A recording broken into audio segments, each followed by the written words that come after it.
एक दफा का जिक्र है कि पेटूपिया के रंगीन कस्बे में पाविस नामी कुत्ते का एक छोटा बच्चा पैदा हुआ। पॉज़ी कोई आम कुत्ते नहीं था, उसके पास सबसे तेज खाल थी जिसका अब तसव्वुर कर सकते हैं, बादल की तरह नरम। इसकी छोटी दम खुशी से हल रही थी और उसकी आंखें दो रोशन सितारों की तरह चमक रही थी।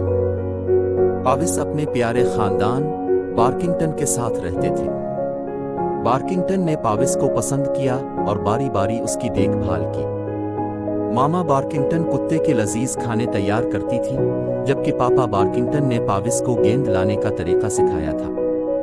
एक धूप वाले दिन पाविस ने पेटूपिया के मुतहर्रिक घास का मैदान तलाश करने का फैसला किया।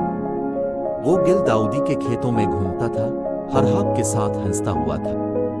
अचानक उसने एक रंगीन तितली को हवा में रक्स करते देखा। पाविस के अंदर जोशो खरूश छा गया और वो फड़फड़ाते दोस्त का पीछा करने लगा। जैसे ही पाविस तितली के पीछे जकड़ा हुआ था, इसकी मुलाकात दूसरे जानवरों से हुई, बली के बच्चे, खरगोश और यहाँ तक कि एक बत्तख के बच्चे से। वो एक साथ खेल खेलते थे और तेज दोस्त बन गए थे। छोटे जानवरों ने हंसी और खुशी फैलाते हुए पेटूपिया के जरिए मार्च करते हुए खुशी से भरपूर परेड बनाई। पेटूपिया से गुजरते हुए हंसी और खुशी फैलाते हुए।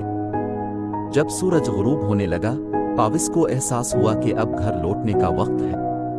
वो वापस बार्किंगटन चला गया। इसका दिल अपने नए मिलने वाले दोस्तों के लिए मोहब्बत और पेटूपिया में शानदार दिन के लिए शुक्रगुजारी से भर गया। और जैसे ही रात के आसमान में सितारे टिमटिमाती हैं, पाविस अपने खानदान के साथ घूमते फिरते हैं और आने वाले मजीद मुहिम जोई के मीठे ख्वाब देखते हैं।